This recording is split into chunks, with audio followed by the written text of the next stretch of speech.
पहली बात तो रोजगार को सरकारी नौकरी और रोजगार को जोड़कर देखने वाले लोगों की मूर्खता पर मुझे हंसी आती है।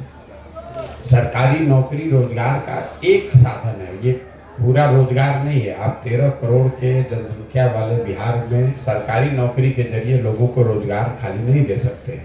सरकारी नौकरी मिली है, निश्चित तौर पर 1,25,000 लोगों को सरकार ने नियुक्ति पत्र बांटा है। उसमें घोटाला हुआ, किसको मिला नहीं मिला ये बात नहीं है। पहले ये समझिए, क्या 1,25,000 लोगों को, नए लोगों को रोजगार नौकरी मिली है क्या? नहीं। 1,25,000 जो नियुक्ति पत्र बांटे गए हैं उसमें आधा से ज़्यादा लोग वो लोग हैं जो पहले से शिक्षक के तौर पर, सरकारी शिक्षक के तौर पर काम कर रहे थे। उनका सर्विस कंडीशन बदला है, मतलब पहले वो नियोजित शिक्षक के तौर पर काम कर रहे थे, अब वो राज्य कर्मी के तौर पर, शिक्षक के तौर पर काम करेंगे। अब उनको कोई नए लोगों को नौकरी नहीं मिली है। दूसरा, जो बाकी बचे हुए लोग हैं उसमें एक बड़ी संख्या में वो बच्चे, उन बच्चों को नियुक्ति पत्र मिली है जो बिहार के बाहर के लोग हैं। तो 1,25,000 में बहुत छोटी एक संख्या है, कितनी एग्जैक्ट है वो तो सरकार आंकड़ा नहीं जारी कर रही है कि कितने नए बिहार के बच्चों को नौकरी मिली है। मेरा अपना अनुमान है कि वो संख्या 25-30 हज़ार से ज़्यादा नहीं है। और इतने बड़े राज्य में 10 लाख नौकरी का वादा करने वाले लोग अगर 30,000 नौकरी देकर अपना पल्ला झाड़ने की कोशिश कर रहे हैं या अपना पीठ थपथपा रहे हैं, तो इससे बड़े दुर्भाग्य की कोई बात नहीं हो सकती है। ये दोनों लोग, लालू जी और नीतीश जी, आज 32 बरस से बिहार में शासन कर रहे हैं। बिहार आज देश का सबसे गरीब, सबसे पिछड़ा, सबसे ज़्यादा भुखमरी और सबसे ज़्यादा अशिक्षा, बेरोजगारी वाला राज्य है। कुछ शिक्षकों को नियुक्ति पत्र बांट दिया और अपना पीठ थपथपा लिया कि पूरा बिहार को हमने रोजगारमय कर दिया। तो ऐसे मूर्खता वाली बात, यही यहाँ के शासन चलाने का इन दोनों लोगों का नजरिया है। पूरे बिहार को अनपढ़ बनाओ, पूरे बिहार को मजदूर रखो, कुछ लोगों को 10, 20, 50 लोगों को रेवड़ी बांट दो और यही बता दो कि हमने विकास कर दिया। ये नीतीश कुमार के यही विकास का मॉडल है। लालू जी का तो विकास का कोई मतलब ही नहीं है। वो तो खुद ही नहीं कहते हैं कि हम विकास पर हमारा नज़र है, वो तो खुद ही कहते हैं भैया हमारा काम, हमारा एजेंडा सामाजिक न्याय है। तो पत्रकार होने के नाते ये सवाल जरूर पूछिए कि 1,25,000 लोगों को जो नियुक्ति पत्र दी गई उसमें कितने बिहार के नए लोगों को नियुक्ति पत्र दी गई है, कितने नए लोगों को ये नौकरी मिली है। केंद्र सरकार को भी तो रोजगार देना चाहिए, इस हिसाब से वादा किया गया और इस बीच में मात्र 133 बिहार के युवाओं को रोजगार मिला। देखिए, ऐसा है, जब आप वोट देते हैं तो चाहे मुखिया का चुनाव कीजिए, विधायक का चुनाव कीजिए, सांसद का चुनाव कीजिए, राज्य में सरकार बनाइए कि केंद्र सरकार में चुनाव बनाइए, सरकार बनाइए, सभी सरकारों की जिम्मेवारी है कि बिहार में लोगों की स्थिति को बेहतर बनाया जाए। केंद्र सरकार तो निश्चित तौर पर दोषी है, भाई उन्होंने काम नहीं किया। लेकिन केंद्र में कांग्रेस की भी सरकार 40 वर्ष रही, तब क्या बिहार में रोजगार मिला? केंद्र में यूपीए की सरकार थी, तब भी कुछ नहीं हुआ। आज मोदी की और एनडीए की सरकार है, तब भी कुछ नहीं हुआ। बिहार में भाजपा और नीतीश कुमार सरकार में थे तो भी कुछ नहीं हुआ। आज नीतीश और लालटेन साथ में है तो भी कुछ नहीं हो रहा है। सरकारें चाहे किसी की हो, नतीजा वही है कि बिहार का बच्चा 2 करोड़, हर 1,25,000 के नियुक्ति पत्र के सामने मैं आपको आंकड़ा दे रहा हूं कि 2 करोड़ बिहार के बच्चे अपना घर परिवार छोड़कर सालों भर 10,000, 15,000 रुपया की मजदूरी करने के लिए पूरे देश में धक्का खा रहे हैं, गाली सुन रहे हैं। और आप 1 लाख लोगों का नियुक्ति पत्र बांटकर 35 वर्ष से इस पर राज कर रहे हैं। यहाँ पर 2.5 लाख करोड़ का बजट लेकर बैठे हुए हैं और आप 1,25,000 लोगों को नियुक्ति पत्र बांटकर अपना पीठ थपथपा रहे हैं। हम लोग कहाँ रसातल में चले गए? ये लोगों की आशाओं को, अपेक्षा को इतना दबा दिया गया है कि लोग कुछ मांगे ही नहीं। नीतीश कुमार या इनकी सरकार अगर कह रहे हैं कि 1,25,000 लोगों को नियुक्ति पत्र दिया, तो ये भी तो पूछो कि भैया 2 करोड़ लोग जो मजदूरी कर रहे हैं उसका उनको कब रोजगार मिलेगा? ये बताओ। केंद्र क्या कर रहा है, राज्य क्या कर रहा है? कुर्सी पर आप बैठे हैं तो आपसे नहीं पूछेंगे तो किससे पूछेंगे? उससे मतलब रिपोर्ट उससे बता रहे हैं कि बहुत सारे जनता के वो रिपोर्ट दे करके बता रहे हैं। लेकिन यहाँ का जनता पूरा खुश है कि मेरे जाति का नेता बनेगा, तो उससे वो खुश है। इस मानसिकता को बिहार के लोग इस मानसिकता को कैसे बदलेंगे? बिल्कुल ये ठीक मानसिकता है। जिसकी जितनी संख्या है उसके हिसाब से उसकी सत्ता में, संसाधन में भागीदारी होनी चाहिए। रिपोर्ट नीतीश कुमार लेकर आए हैं, महागठबंधन की सरकार लेकर आई है। उसमें वो बता रहे हैं कि समाज का एक बड़ा वर्ग है जिसको भागीदारी नहीं मिली या उसको संसाधन का लाभ नहीं मिला। तो पिछले 33 वर्ष से सत्ता पर बैठा कौन है? नीतीश कुमार और लालू यादव। तो अगर भागीदारी नहीं मिली, हकमारी हुई, तो ये हकमारी किसने किया? इन्हीं दोनों लोगों ने किया है। भाई अगर आप ये कह रहे हैं कि इनको सत्ता में भागीदारी नहीं मिली, तो आरजेडी को और नीतीश कुमार को ये बताना चाहिए कि उनके दलों में कितने विधायक, कितने सांसद इन वंचित वर्गों के हैं, कितने विधायक और विधायक जो जीत कर आए इन वंचित वर्गों से, उन लोगों को इन लोगों ने सरकार में शामिल किया, मंत्रिपरिषद में शामिल किया, और जिनको मंत्री बनाया उनको कौन सा विभाग दिया? भाई आज बिहार सरकार का बजट है 2,46,000 करोड़। 2,46,000 करोड़ में 60% बजट की राशि वाले विभाग सिर्फ और सिर्फ 2 व्यक्तियों के पास हैं, वो है नीतीश कुमार और तेजस्वी यादव। तो बिल्कुल सर्वे के हवाले से मैं भी मांग कर रहा हूं कि जिन लोगों को भागीदारी नहीं मिली उनको तुरंत भागीदारी दीजिए, उनको मंत्रालय दीजिए, उनको जगह दीजिए। तेजस्वी यादव को अपना एक विभाग कम से कम छोड़कर किसी मुस्लिम मुस्लिम समाज के विधायक को देना चाहिए। नीतीश कुमार जिनके समाज की आबादी 2.5% है, अगर किसी समाज की आबादी 4, 5, 6 है तो उसको जगह देनी चाहिए, उसको वो विभाग देना चाहिए। तो अगर आप कह रहे हैं कि लाभ नहीं मिला तो बहुत अच्छी बात है। आप तो खुद ही अपना अपना शक्ल दिखा रहे आईना में कि हम ही ने हकमारी की है। 35 साल, तो 33 साल बहुत लंबा समय होता है। 33 साल में आपने अगर लोगों का हक मारा तो ये तो अच्छी बात है। नीतीश कुमार की मूर्खता का इससे बड़ा कोई एग्जाम्पल नहीं हो सकता है कि खुद ही बता रहे हैं कि 33 साल से हमने इन सारे समाज का हक मारकर हम बैठे हुए, हमने इनको कुछ नहीं दिया। अगर कोई आदमी सत्ता चला रहा है और 30 वर्ष चलाने के बाद कहता है कि हमारा राज्य सबसे पिछड़ा है, आप तो यही बता रहे हैं कि आपको चलाने नहीं आया। क्योंकि 30 वर्ष पहले कई राज्यों में जहां मुख्यमंत्री बने उन्होंने तो अपने राज्य को आगे निकाल लिया, आप नहीं निकाल पाए तो दोषी आप ही है। आप ही को जनता अभी सबक सिखाएगी चुनाव आएगा तो। विधानमंडल और विधानसभा और विधान परिषद में मुख्यमंत्री नीतीश कुमार प्रजनन दर पे बयान देते देते जो बयान दिए हैं, और इससे पूर्व जो विपक्ष के नेता हैं सम्राट चौधरी, वो उनको मेमोरी लॉस सीएम कहते हैं, और कल जो मुख्यमंत्री का बयान है इसको कैसे देखते हैं? भैया मैं पिछले कई महीनों से कह रहा हूँ, जितना सम्राट चौधरी नीतीश कुमार को जानते हैं या देश यहाँ राज्य में जितने लोग भी नीतीश कुमार को जानने का दावा करते हैं, उससे कम हम भी नीतीश कुमार को नहीं जानते। नीतीश कुमार पे उम्र का असर हो गया है, और उम्र के असर की वजह से और सामाजिक राजनीतिक तौर पर घिर गए हैं, अकेले पड़ गए हैं, अब उनको समझ में आ नहीं रहा है।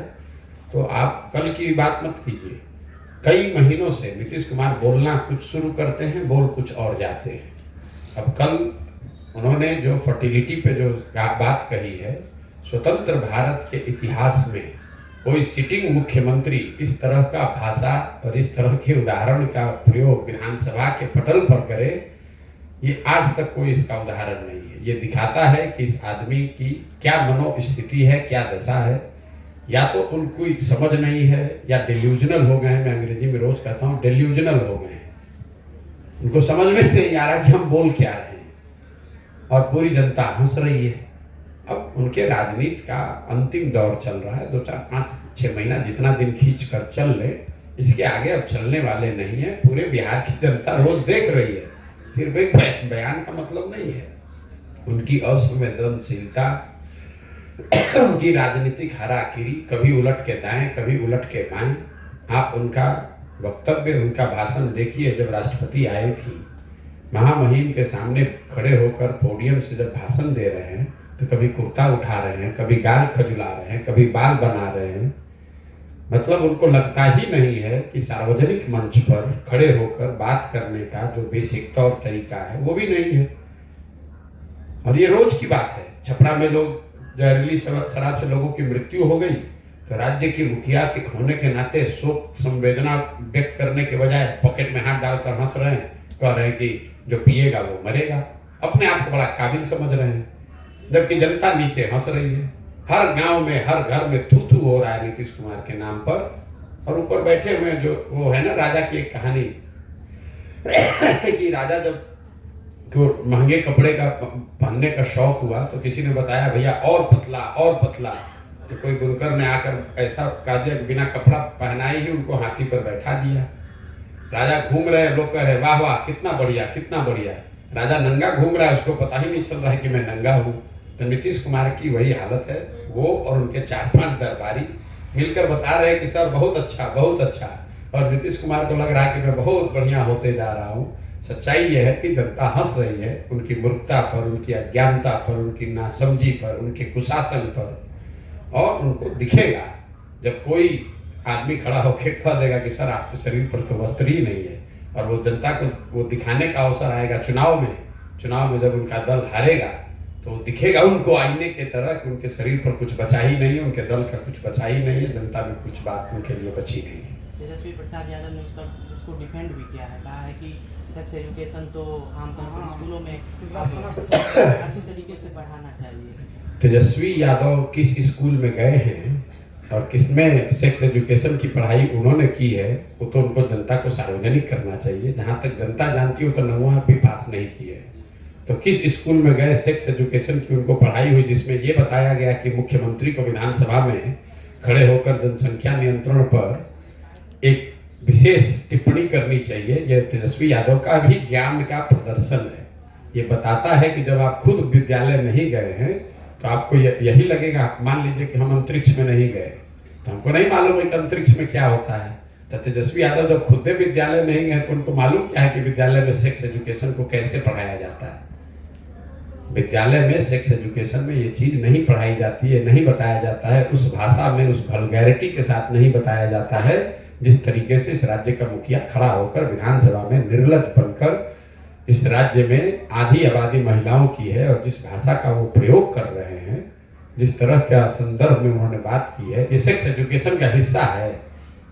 तो तेजस्वी यादव के ही विभाग पार्टी के यहाँ पर आजकल शिक्षा मंत्री यहाँ के सेक्स एजुकेशन में भी इसको शामिल कर दीजिए और देखिए कि घर घर में लोगों को जाकर ये भी तेजस्वी यादव भी ये सेक्स एजुकेशन ये शुरू कर दें पूरे पब्लिक के लिए, तो पता चलेगा कि पब्लिक कैसे रिएक्ट करती है। जाके जरा बोले तो ये बात। आपका जो ये पद यात्रा है ये पिछड़े हुए बिहार के लिए बहुत जरूरी भी है, बहुत अच्छा भी है। इन पे लोग भरोसा भी कर रहे हैं, लेकिन क्या भरोसा आगे जा कर के ये फिर, क्योंकि बहुत सारे आदमी का ये भी कहना है कि ये बीजेपी का एजेंडा है या किसी और पार्टी में ये बाद में मेरे भाई ऐसा है, मिल सकते हैं, आप कैसे भरोसा फिर बिल्कुल भरोसा नहीं करना चाहिए। एक हिंदी में हम लोग के बुजुर्गों ने, हम लोग की सभ्यता में एक कहावत है कि कथनी पर नहीं करनी पर जाइए। बोलने के लिए तो सब अच्छा ही बोलता है, हम जो कह रहे हैं उसको सुनिए, लेकिन भरोसा उस पर कीजिए जो हम कर रहे हैं। हम जो कर रहे हैं वो आपके आँख के सामने है। हम बीजेपी के बी टीम हैं कि नीतीश के बी टीम हैं, सवाल ये है कि यहाँ पर जो दल हैं इनको मुफ्तखोरी की आदत पड़ गई है। भाजपा के डर से लालू को वोट मिल जाता है, लालू के डर से भाजपा को वोट मिल जाता है। जब मुफ्त में आपको शासन करने की आदत पड़ गई, वोट लेने की आदत पड़ गई, तो आपको तो डर ये हमेशा सताएगा कि कोई आदमी अगर खड़ा हो जाए, बिहार की जनता को कोई तीसरा रास्ता दिख जाए तो इन दोनों की मुफ्त की दुकान बंद हो जाएगी। तो बाप बाप दोनों चिल्ला रहे हैं। भाई हमने तो कोई दल नहीं बनाया है, हम तो कहीं वोट नहीं मांग रहे हैं। आप किसी भी सभा में हमको दिखा दीजिए हमने कहा हो कि भाई वोट इनको दीजिए कि मत दीजिए। हम तो ये भी नहीं कह रहे हैं कि उनको वोट मत दीजिए, हम तो खाली जनता को ये कह रहे हैं कि जिन्होंने आपके बच्चों को मजदूर और अनपढ़ बनाया है उनको वोट मत दीजिए। तो इन लोगों ने तो बड़ा विकास किया है, तो इनको तो खुश होना चाहिए। इन्होंने तो बच्चों को पढ़ाया है, इन्होंने तो बिहार को आगे बढ़ाया है, तो इनको तो सबसे ज्यादा वोट। हम तो उन्हीं का प्रचार कर रहे हैं, हम तो उन्हीं का प्रचार कर रहे हैं कि भाई जिन नेताओं ने भी आपके बच्चों को पढ़ाया, रोजगार दिया, उनको वोट दीजिए। जिन नेताओं ने आपके बच्चों के हाथ से किताब हटाकर खिचड़ी का थाली पकड़ाया, जिन नेताओं ने आपके बच्चों को मजदूर बनाया, उनको ठोकिए, झाड़ू मारकर भगाइए। हम तो नहीं कह रहे किसको दीजिए किसको नहीं दीजिए। तो अगर वो कह रहे हैं कि हम उनके खिलाफ बोल रहे हैं, तो खुद ही स्वीकार कर रहे हैं कि वही वो लोग हैं जिन्होंने यहाँ के बच्चों को अशिक्षित, अनपढ़ और मजदूर बनाया है। मात्र 2 सवाल है सर। अभी जातीय जनगणना का जो रिपोर्ट आया है उसमें 65% आरक्षण को बढ़ा करके 75% आरक्षण कर दिया है। तमाम लोगों का कहना है, जो विपक्ष के लोग हैं, सरकारी नौकरी में तो इसका इजाफा हुआ है, उस हिसाब से नगर निकाय और पंचायत चुनाव में भी आरक्षण को लागू किया है। क्या आपको लगता है? मेरे भाई ऐसा है, पहली बात आप ये समझिए कि इस सर्वे का, ये जनगणना नहीं है, सर्वे है, इसका कोई वैधानिक आधार नहीं है। आरक्षण की जो व्यवस्था बनी हुई है वो सुप्रीम कोर्ट के द्वारा तय की गई है। वो किसी बिहार विधानसभा या किसी भी राज्य के विधानसभा के बाहर की का मामला है। बिहार सरकार अगर उसमें कुछ संशोधन करना चाहती है तो उनको करना चाहिए। अगर देश के कानून के अंतर्गत वो किया जा सकता है तो मैं बार बार कह रहा हूँ कि जिसकी जो संख्या है, अगर कोई समाज पीछे है तो उसको उसकी भागीदारी मिलनी चाहिए। लेकिन उनके भागीदारी के नाम पर अपना घर भरने की जो बात है, कि आप पूरे समाज की भागीदारी की बात कर रहे हैं और खुद ही लूट के अपने और अपने बच्चे बन बैठे हुए हैं। भाई नीतीश और लालू को छोड़कर पिछले 32 साल में बिहार में राज कौन कर रहा है? राज ये कर रहे हैं तो हकमारी किसने किया, ये बता दीजिए हमको। राज अगर बिहार में नीतीश और लालू कर रहे हैं तो हकमारी तमिलनाडु का नेता आकर तो किया नहीं है। तो अरे आंकड़ा है तो बता तो रहे, आंकड़ा यही तो दिखाया गया कि भाई तुम समाज के एक बड़े वर्ग को लाभ नहीं मिला। तो लाभ किसने नहीं दिया? आप पत्रकार हैं, आप लाभ दे दीजिएगा। जो सत्ता में बैठा उसी को न देना है। तो उससे सवाल नहीं पूछ रहे हो। जाना है दाहिने तो जाना है कलकत्ता, बैठ गए हो दिल्ली के ट्रेन पे। अगर समाज की हकमारी हुई है, जो कि दिख रहा है, तो ये हकमारी करने वाले लोग कौन हैं? कौन है ये बताओ? सत्ता में कौन बैठा है? तो बैठे हैं तो उनसे पूछ क्यों नहीं रहे कि सर अगर आप तो 32 वर्ष, ये तो आंकड़े आए तो आपको इस्तीफा दे देना चाहिए था। ये आप 32 वर्ष से कह रहे हैं कि हम पिछड़े समाज का भला करने के लिए खड़ा है और उन्हीं पिछड़े समाज को आप वंचित करके कुर्सी पर बैठे हैं और 1-2 साल से नहीं 32 साल से बैठे हैं। तो दोष किस पर लगा रहे हो भाई? दोष किस पे लगा रहे हो? दोषी तुम हो, तुम इस्तीफा दो। बिहार का जनता तो खुश है हमारे जाति का। कितना खुश है भैया? आप कितना राजनीति जानते हो? अभी तो कुछ बरस से पत्रकारिता कर रहे होंगे आप। अगर आपको ज्यादा राजनीति समझ में आता है, हमको तो उतना नहीं समझ है। अभी 4 महीने के बाद चुनाव होगा और जनता खुश है तो इनको बहुत बहुमत से जिताएगी, तभी आपको सामने दिखेगा। क्योंकि सर जिस तरह से पिछला काम है सब लोग भुला दिए, काम है नहीं है। जाति जनगणना, जाति सर्वे का जो रिपोर्ट आया, ये आपके दिमाग में ऐसा लगा हुआ है। अब कितने आदमी से दिन में मिलते हैं? हम भी तो सैकड़ों लोगों से मिल रहे हैं। यहाँ जितने लोग आते हैं सैकड़ों लोग, तो हमको कोई नहीं कहा कि भैया हम लोग का जीवन अब सुधरने वाला है क्योंकि जातीय सर्वे हो गया। हमको तो कोई नहीं, एक आदमी भी बोला। आपको बोल रहा है तो आपको ज्यादा समझ है।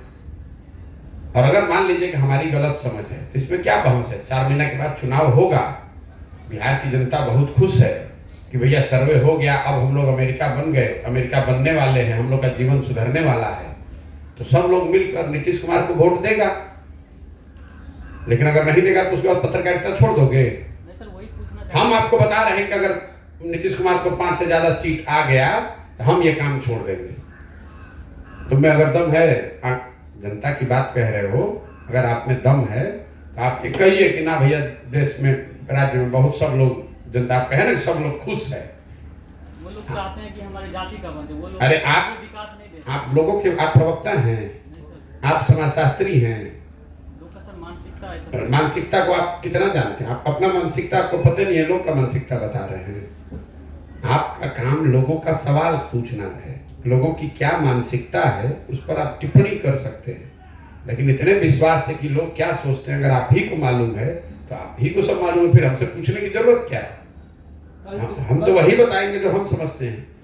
हम ऐसा समझते हैं कि जातीय सर्वे से अगर कुछ हुआ है तो वो नीतीश कुमार का नुकसान हुआ है। जिसकी संख्या ज्यादा बताई गई वो लोग कह रहे हैं कि भैया हमको भागीदारी दो, क्यों नहीं दे रहे हो? जिसकी संख्या कम बताई वो कह रहा है भैया हमारा संख्या इन्होंने कम कर दिया। दोनों ओर से लोग मारेंगे इनको और चुनाव परिणामों में आपको देखिएगा कि क्या होता है। सीट शेयरिंग को लेकर के सीपीआई के मंच से नीतीश कुमार ने कहा था कि अब कांग्रेस को कोई ध्यान नहीं है, 5 राज्यों के चुनाव में लगे हुए हैं और सीट शेयरिंग का कोई देखिए, नीतीश कुमार का मैं बार बार आपको कह रहा हूँ, नीतीश कुमार को आप लोग जितना बड़ा नेता बताते हैं बिहार में बैठ के, हम भी तो देश की राजनीति थोड़ा बहुत समझते हैं। 42 विधायक वाले एमएलए के पार्टी को, नीतीश कुमार को 75 साल की इस उम्र में पूछ कौन रहा है? आप लोग तो बिहार में हल्ला किए कि ये इंडिया के प्रधानमंत्री के फेस होंगे, संयोजक तक तो बनाया नहीं। इन्होंने नाम रखा दूसरा तो उसको हटा के कर दिया इंडिया। ये गए बात करने कुछ, इनको कोई तरजीह भी नहीं मिली। ये तो खुद से मुंह मियाँ मिट्ठू होने वाली बात है। पर बिहार के पत्रकार जो हैं, अपनी अज्ञानता कहिए या बिहार के प्रति उनका प्रेम है, उनको लगता है कि बिहार का ही कोई हो जाएगा। कैसे हो जाएंगे? नीतीश कुमार की क्या हैसियत है कि वो बन जाएंगे? भैया, देश में सबसे बड़ी विपक्षी पार्टी कांग्रेस है। कांग्रेस अपना छोड़कर इनको क्यों बना देगी? दूसरे नंबर पर तृणमूल है, तृणमूल अपना छोड़कर इनको काहे मान लेगा?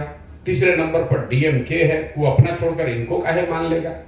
आप ही के मुंह में सबसे अच्छा सुरकाह का पर लगा है कि आपको क्यों मान लेगा? आप क्या उस गठबंधन में ऐसा चीज ला रहे हैं जो दूसरा नहीं ला सकता है? अरे हम नहीं कह रहे हैं, पिछले 6 महीना में यही हम तो साल भर से कह रहे हैं। आप लोग उछल रहे थे। पटना में बैठक हो गया तो नीतीश कल संयोजक बनने वाले हैं, तो परसों प्रधानमंत्री के चेहरा बनने वाले हैं, तो 6 महीना के बाद शपथ लेने वाले हैं। अरे मुख्यमंत्री जो बने हुए हैं वो भी नहीं बचने वाला है।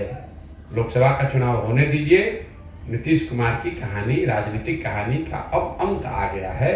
ये 5 मिनट लास्ट का जैसे पिक्चर में होता है ना, 5 मिनट का मार धाड़ हल, अब क्लाइमेक्स चल रहा है। नीतीश कुमार के राजनीतिक जीवन का पटाक्षेप होने वाला है। जातिगत जनगणना के बाद कल सरकार आर्थिक सर्वेक्षण पेश किया, उसमें बिहार में 64% लोगों का आमदनी 10,000 से कम है। इसको कैसे देखते? भैया, मैं रोज अपनी सभा में कहता हूँ कि बिहार में 80% लोग, 100 में 80 आदमी दिन में 100 रुपया नहीं कमाता है। आप जो बता रहे हैं, ये भी जो आंकड़े सरकार ने जारी किए हैं, ये जनता को बेवकूफ बनाने वाली बात है। ये हाउस होल्ड इनकम है, ये इंडिविजुअल इनकम नहीं है। वर्ल्ड बैंक का आंकड़ा उठाकर देख लीजिए, 80% बिहार के लोग दिन में 100 रुपया नहीं कमाते हैं। और ये जानने के लिए हमको नीतीश कुमार का सर्वे देखने की जरूरत नहीं है। नेट पर ये डेटा है और देश और दुनिया के जो सबसे ऑथेंटिक डेटा सोर्स हैं वो ये बता रहे हैं। नीतीश कुमार के फर्जी डेटा और उनके क्लेम को पढ़ने की जरूरत नहीं है। 80 लोग कहता है भैया अगर दिन का मजदूरी 300 है तो 100 रुपया कैसे है? अगर एक परिवार में एक आदमी को मजदूरी मिली 300 रुपया, उस परिवार में 5 आदमी है, तो दिन में हर व्यक्ति पे कितना पड़ा? 60 रुपया। और उस आदमी को भी महीने में 15 दिन मजदूरी मिली, तो एक व्यक्ति की प्रतिदिन आय कितनी हुई? 30 रुपया। जब यहाँ के आदमी को समझ ही नहीं है, यहाँ पर नेता वही है जिसको ना भाषा का ज्ञान है ना विषय का ज्ञान है। जो शर्ट के ऊपर गंजी पहने वही बिहार में नेता है। जो जीवन में क्लास में स्कूल नहीं गया, फेल हुआ, सबसे पिछले बेंच पर बैठा, वही यहाँ का नेता है। अब वही बताता है कि भैया विकास हो रहा है। उसको विकास का लिखने नहीं आता है कि हर्ष ई लिखेगा कि दीर्घ ई लिखेगा, वो नहीं बता सकता है, लेकिन वो विकास का पर लंबा चौड़ा भाषण दे रहा है। अभी आपने कुछ दिन पहले देखा होगा, यहाँ के महाज्ञानी उप मुख्यमंत्री तेजस्वी यादव ने कहा कि जीडीपी तो सबसे ज्यादा बिहार का है। उनको ये समझ में ही नहीं कि जीडीपी है क्या। अगर बिहार का जीडीपी सबसे ज्यादा है तो 28वें नंबर पर कौन है भैया? जीडीपी के मामले में, पर कैपिटा जीडीपी में आप देश में सबसे पिछड़े 28वें नंबर पर है। उप मुख्यमंत्री कैमरे पे कह रहे हैं कि हम लोग तो देश में सबसे ज्यादा जीडीपी हम लोग का है। हुआ ये होगा कि किसी अफसर ने बताया होगा कि सर जीडीपी में ग्रोथ हम लोग का सबसे ज्यादा है, तो जीडीपी और जीडीपी के ग्रोथ का अंतर ही नहीं समझ में आया, बोल दिया कि जीडीपी देश में सबसे ज्यादा है। तो जब आप विद्यालय में नहीं जाते हैं, जब जीवन में पढ़े नहीं, तो यही आपका दशा होगा। पिछली बार कब इन लोगों ने एक किताब पढ़ी होगी, वो इनको जारी करना चाहिए। जैसे सरकार का एक मैंडेट है ना कि भाई आपको बताना है कि कितना पैसा आप कमाए, आपका संपत्ति में क्या घट-बढ़ हुआ। अगर मेरा बस चले तो एक नियम ये भी होना चाहिए कि जो नेता है कम से कम ये जारी करें कि भैया पिछले 1 साल में आपने कौन सी एक पुस्तक पढ़ी, एक किताब पढ़ा। इन लोगों को क्या मतलब है इस चीजों से? गया, उलूल जलूल बकवास किया, लोगों को जाति धर्म में बांटा, पैसा शराब बालू का काम किया, पैसा वसूल के टिकट बांटा, जात के नाम पर लोग गरीबी में मजबूरी में वोट दे देते हैं, उसके बाद नेता बनकर ज्ञान दे रहा है। जीडीपी का फुल फॉर्म अगर बिना कागज वगज देखे हुए तेजस्वी यादव लिख दें तो हम लोग मान जाएंगे कि भाई जीडीपी होता क्या। जरा खड़ा होकर बताइए जीडीपी क्या होता है, बिहार का कितना है, कम है, ज्यादा है, छोड़ दीजिए।